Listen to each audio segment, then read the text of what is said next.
2021 ел Россия Федерациясында фән һәм технологияләр елы дип игълан ителде. Тормышыбыз алга барган саен яшәешебезгә фәнни технологияләр күбрәк үтеп керә.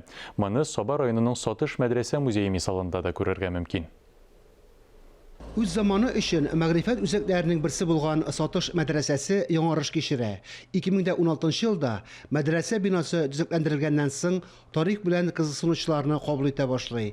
Мәдрәсә музее 2 залдан тора. Икесендә дә заманча технологияләр кулланыла. Менә Сатыш мәдрәсәсенең макеты. Шәкертләр турышып сабак ала, мишкә ягылган, куыклы лампалар кабызылган. Макет янынан аерылып китәсе дә килми. Барысы да чынбарлыктагы кебек. Өстәлләрдәге планшетларга кагылу белән документлар ачыла.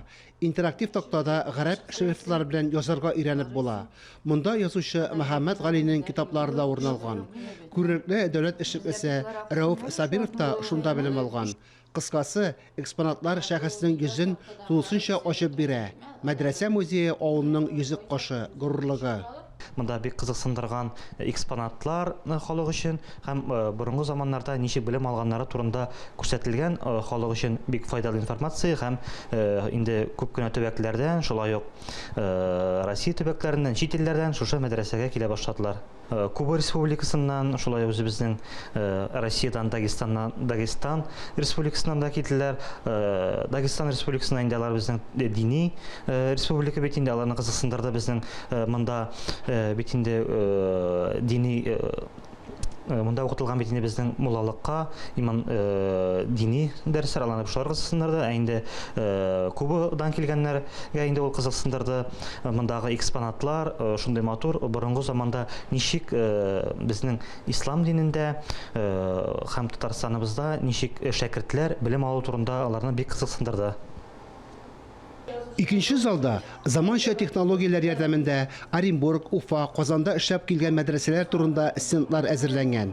Саба районы картасындагы авыл исеменә төймәгә басу белән авыл, аның мәчете турында мәгълүмат чыга. Мәчетнең эчке күренеше экранда яктыртыла. Бу залдагы стена гади генә түгел.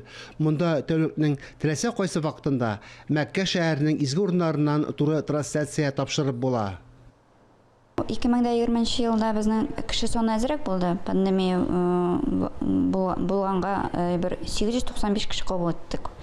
2019 елга караганда быел 2020да әзрәк булды инде. 86 чара үтте безнең. Безнең монда 129 экспонат бар барлыгы. Без шундый клуб ачтык. Тарихчылар белән инде, теге кызыксынучылар белән. Алар белән ой сан очрашабыз без. Менә ул безнең ноябрьдән гына башланды әле, без аны ноябрьдә гына ачтык. Шундый бер кружок дип әйтик инде.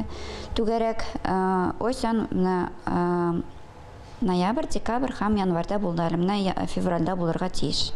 Ой сан төрле темаларга сөйләшәбез. Сатыш мәдрәсәсе 1800 елдан алып 1918 елга кадәр эшли. Заманында 300 шәкерт укыган. Мәдрәсә бинасы 19 гасыр азагы, 20 гасыр башы архитектура һәйкәле, төбәк әһәмиятендәге мәдәни мирас объекты. Музей ишекләре һәркемгә дә ачык.